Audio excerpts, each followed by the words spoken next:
there, I am Aman and you are watching video classes. So, in this video, we are going to study the second part of your second chapter from behind the sound of music. So, part 2 of this chapter is the Shehnai of Bismillah Khan. So, you have already read the first part of this chapter, that is about Evelyn Glennie, who is a very renowned musician, a deaf musician who is from Scotland. But this part is about an Indian musician. So we are going to study about the great Bismillah Khan, who was very popular for his playing of the instrument Shehnai.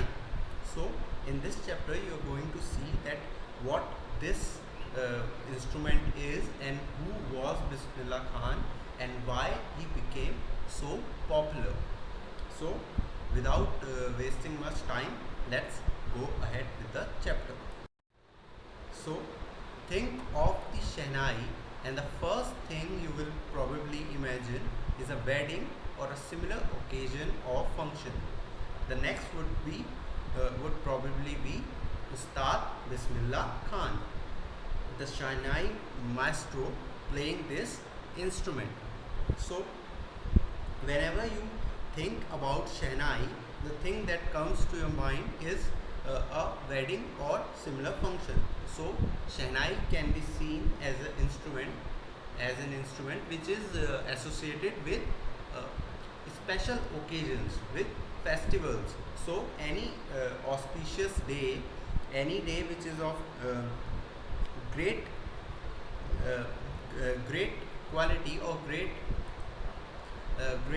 thing about Emperor Aurangzeb festival or a playing occasion which is very auspicious and which is not your royal residence. Shehnai is had a shrill that kind of sound.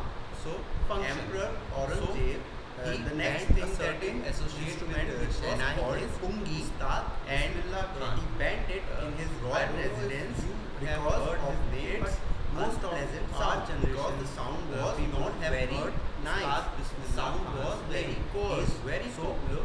That is the reason why Emperor Aurangzeb went back the playing of Pungi. Such a great legend that generic name because of him reeded noise and this what does reeded music instrument, wind instrument which have reed that like gave India clarinet.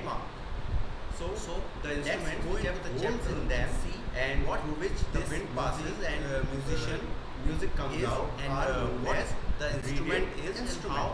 The and generic means a name given to a class or group that start our chapter. So the generic name of reeded noisemakers was associated with Pungi. So the emperor banned it. Few had thought that it would one day be revived. So, but there were few. Of course, if the people were playing it, so there must be some people who have learned how to play it, and there must be few listeners also. So all those people were of the opinion that one day this instrument will get revived. A barber of a family of professional musicians who had access to the royal palace decided to improve the tonal quality of the pungi. So one of the barber who belonged to a musician's family, he who was familiar with the court, who used to go to the royal palace, he decided to improve the quality of the sound of pungi. He chose a pipe with a natural hollow stem that was longer and broader than the pungi. So he made some physical changes to the instrument and he made 7 holes on the body of the pipe. So earlier pungi was not having 7 holes, so he made 7 holes in the pipe, and when he played on it, closing and opening some of these holes, soft and melodious sounds were produced. So what happened? He made 7 holes. You must have seen bansuri, flute. You must have seen that. In that also we put our fingers and we play the instrument. Similarly, he made the pipe. He changed the pungi, he transformed the pungi and made it 7 holes through which he was playing the instrument. So he played the instrument before royalty and everyone was impressed. So he played it in the royal court of the king and everyone was impressed by the sound. The instrument, so different from the pungi, had to be given a new name. So the instrument which was now revived had to be given a new name because pungi was associated with that noise maker reeded instrument. So they decided to rename this instrument. As the story goes, as people have told through ages, that since it was first played in the Shah's chambers and was played by a Nai. Shah, as you must be aware, you have must have read in history that Shah was the name given to the emperors in Mughals and other empires. So as it was played in Shah's chamber and was played by a Nai is Babar, so the instrument was named the Shehnai. So you understood what the difference between both the instrument are and what and how the Shehnai got its name. You can see in the picture there are two instruments. On the left hand side there is pungi and on the right hand side there is Shehnai. So the sound of the Shehnai began to be considered auspicious. So the sound of Shehnai began to be considered auspicious. Auspicious means promising to bring good fortune. So all the events that were regarded auspicious, that were regarded to bring good fortune, be it wedding or naming ceremony or any such occasion, there Shehnai used to be played. And for this reason it is still played in temples and is an indispensable component of any North Indian wedding. In most of the North Indian parts of our country, this instrument is played in weddings. In the past, the Shehnai was part of the Naubat or traditional ensemble of 9 instruments found at royal courts. Indispensable means without which a piece of work cannot be done. So it was an integral part of the North Indian wedding, and Shehnai was part of the Naubat or traditional ensemble. Ensemble means pronounced as ensemble. Ensemble. Things here means things considered as a group. So all of you are aware with Navratnas. So similarly, there were 9 instruments found at royal courts. In all the royal palaces, 9 instruments were found, and Shehnai was one of that. Till recently, it was used only in temples and weddings. So by that period, Shehnai was only played in either a temple or a wedding or any auspicious occasion. But the credit for bringing this instrument onto the classical stage goes to Ustad Bismillah Khan. So for making Shehnai an object which became very common goes to Ustad Bismillah Khan, whose story we are reading. As a 5-year-old, Bismillah Khan played gilli danda near a pond in the ancient state of Dumrao in Bihar. So now we are coming to the story of Bismillah Khan, that when he was 5-year-old, he used to play the local sport gilli danda. He was living in the ancient estate of Dumrao in Bihar. So he was from Dumrao, and which is located in Bihar. He would regularly go to the nearby Biharji temple to sing the Bhojpuri Chaita, at the end of which he would earn a big laddu weighing 1.25 kilograms. So he used to go to nearby Bihariji temple. So you see that being a Muslim, he was not secluded from going to a Hindu temple. So he was going to a Bihariji temple and he was singing the Bhojpuri Chaita at the end of which he would earn a big laddu weighing 1.25 kilogram, a prize that was given by the local Maharaja. This happened 80 years ago. So this was the story, this was the time 80 years back when he was 5 years old. And the little boy has traveled far to earn the highest civilian award in India, which is the Bharat Ratna. So you must be aware that what Bharat Ratna is. It is the highest civilian award. The others are the Padma Shri or the Padma Bhushan or the Padma Vibhushan. All these are the awards that we get in India, but Bharat Ratna is at the top, and whoever is Bharat Ratna gets a number of perks with it. So other Bharat Ratna awardees are Sachin Tendulkar. Recently we have seen Pranab Mukherjee, Dr. Pranab Mukherjee, our former president, got the award, or Pandit Atal Bihari Vajpayee ji, our prime minister, former prime minister, got the award. So these are a few names. So you can see that with such great eminent personalities, Ustad Bismillah Khan was also one of those.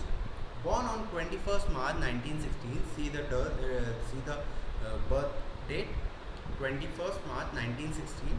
Bismillah belongs to a well-known family of musicians from Bihar. So he was from a well-known musician family. His grandfather Rasul Baks Khan was the Shehnai Nawaz of the Bhojpur King's Court. So his grandfather Rasul Baks Khan was also a Shehnai player.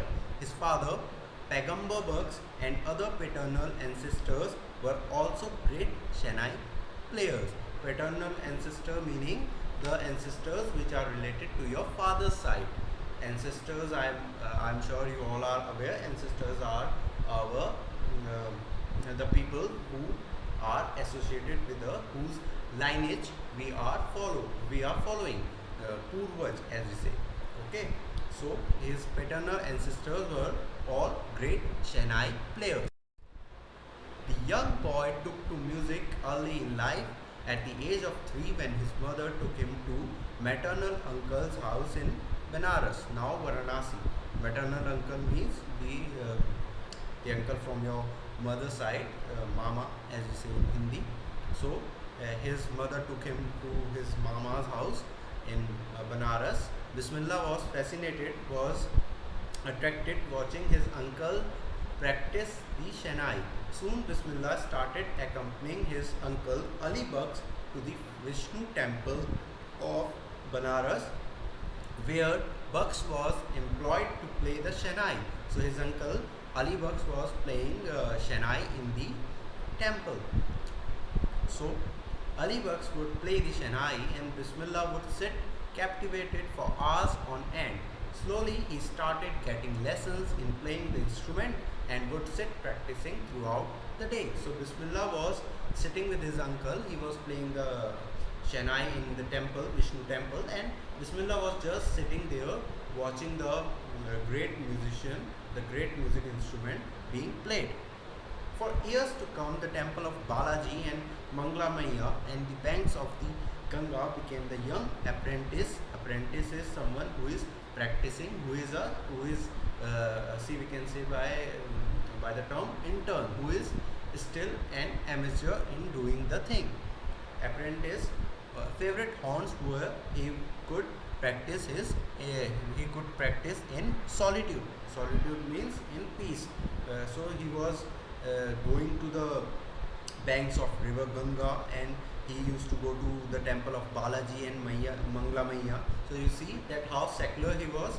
Being a Muslim, he was not secluded from the Hindu temples.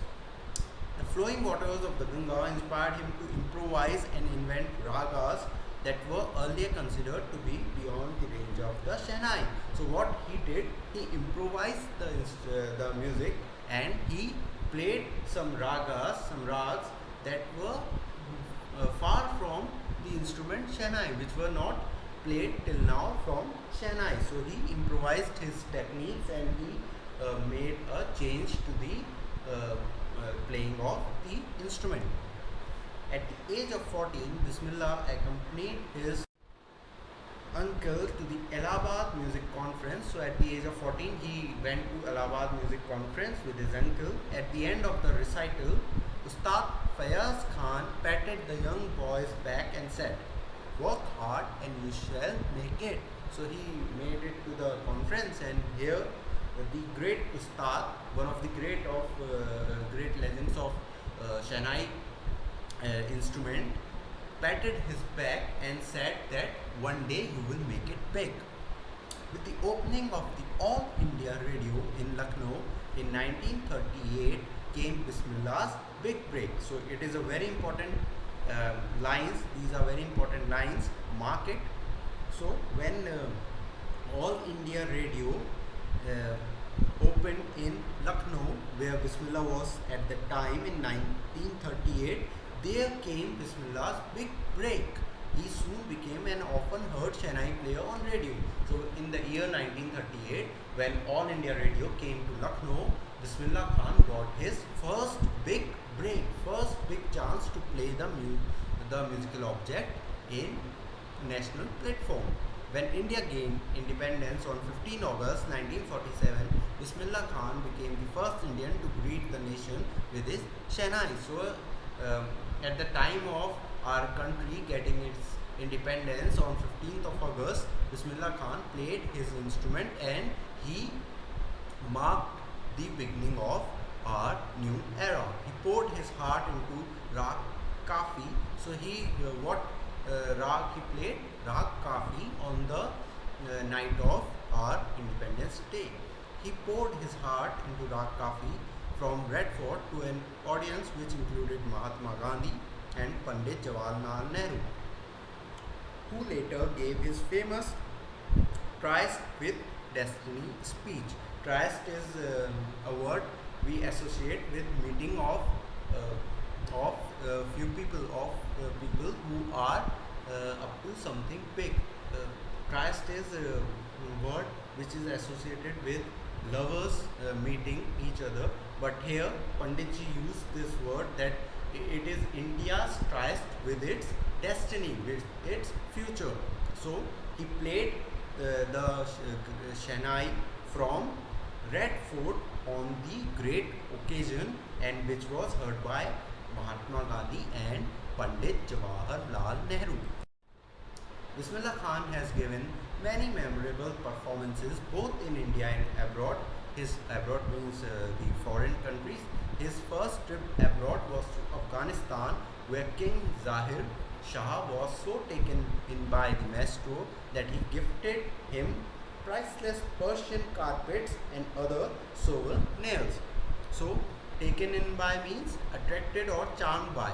So his first foreign tour was to Afghanistan, where King Zahir Shah was so mesmerized by his music that he gave him many Persian carpets and other souvenirs. Souvenirs means things which are given in memory of something, some place or event. So the king of Afghanistan was not only one to be fascinated, to be attracted with his music. Film director Vijay Bhatt was so impressed that after hearing Bismillah play at a festival, that he named a film after Bismillah Khan. So that film was a very big hit. So what happened? The film director also watched his concert, and he was so mesmerized that he named a movie that was called Goonj Uthi Shehnai. That was after the instrument Shehnai. The film was a hit, and one of Bismillah Khan's compositions, Dil Ka Khilona Hai Toot Gaya, turned out to be a nationwide chartbuster. So Bismillah Khan also played one of the songs in the movie. Despite this huge success in the celluloid is the word used for film world, referring to films in past. Bismillah Khan's ventures meaning projects that often involve risky projects, in film music were limited to two. So he only played in two films. That is, one was Vijay Bhatt's Gunjuti Shahnai and other was Vikram Srinivasa's Kannada venture Sanadi Apanna. So one more movie he got, Vikram Srinivasa's Kannada movie Sanadi Apanna. I just can't come to terms with the artificiality and glamour of this film world. So he was a very classical musician. He was a very orthodox musician. So he was not used to of playing in music in films. So he was not interested in being a part of the artificial film world. He says with emphasis. Emphasis means to put stress on something. Awards and recognition came thick and fast. Bismillah Khan became the first Indian to be invited to perform at the prestigious Lincoln Center Hall in United States of America. So many awards he got, and he was the first musician from India to be called to Lincoln Center Hall in United States of America. He also took part in the World Exposition in Montreal, in the Cannes Art Festival, and in the Osaka Trade Fair. So these names you can mark. He took part in these foreign concerts, foreign trips he did. So well known did he became internationally that an auditorium in Tehran was named after him. So one auditorium in Tehran was named after him because of his popularity. The auditorium was named Tahir Mausiki Ustad Bismillah Khan. Mausiki is an Urdu word used for art.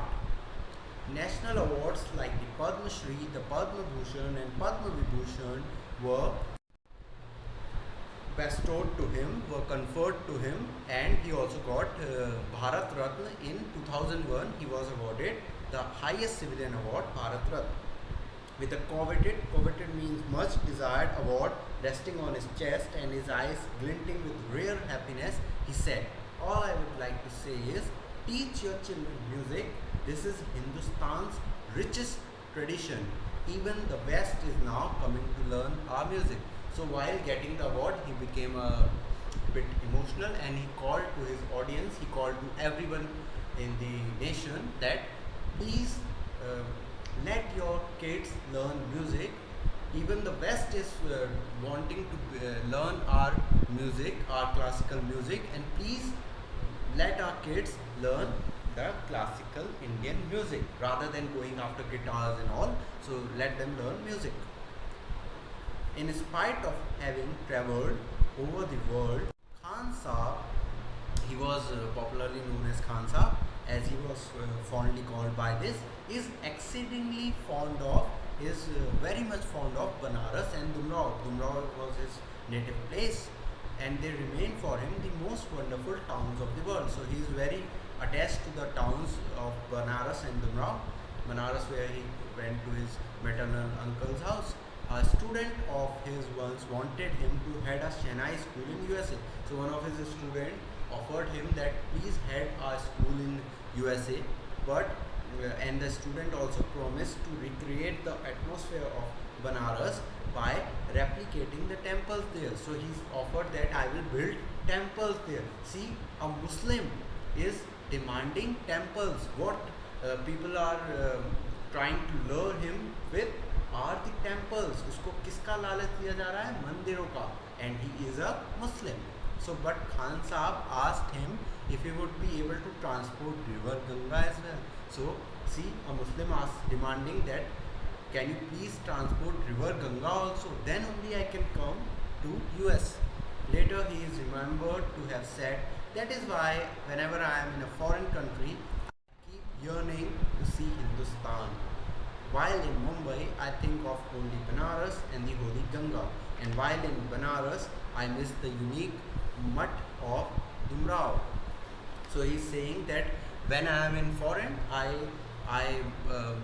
miss my India, and while I am in Mumbai, when I am in Delhi or other such big cities, I always wish that I could be in Banaras and nearby the holy river Ganga.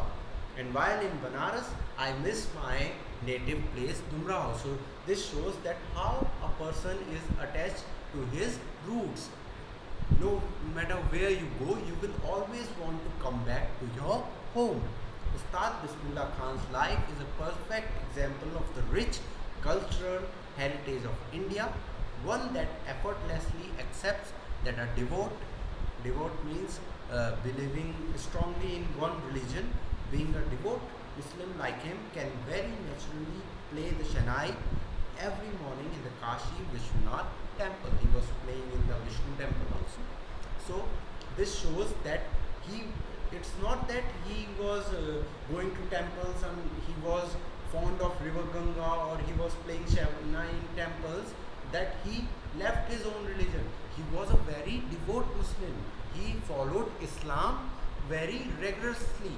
He was a staunch believer of Islam, but he loved the other faith, Hinduism also. He loved the temples, he loved the river Ganga, he loved everything about the other religion. So the life of Bismillah Khan tells us that one, all are equal.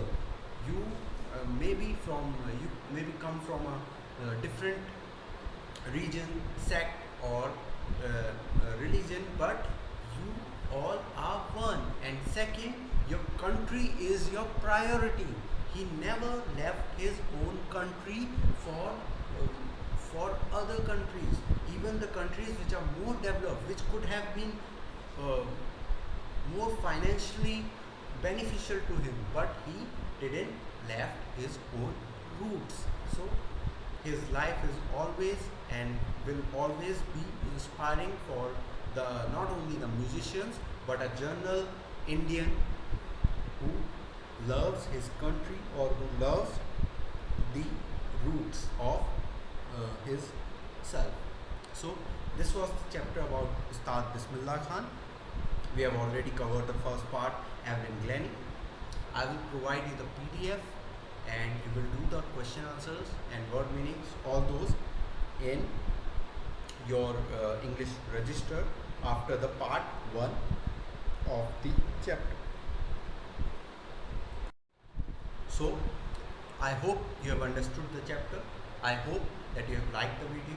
Please like the video, subscribe to the channel, and I will send you the work. Complete your work timely, and we will meet in next video. Thank you so much for watching the video.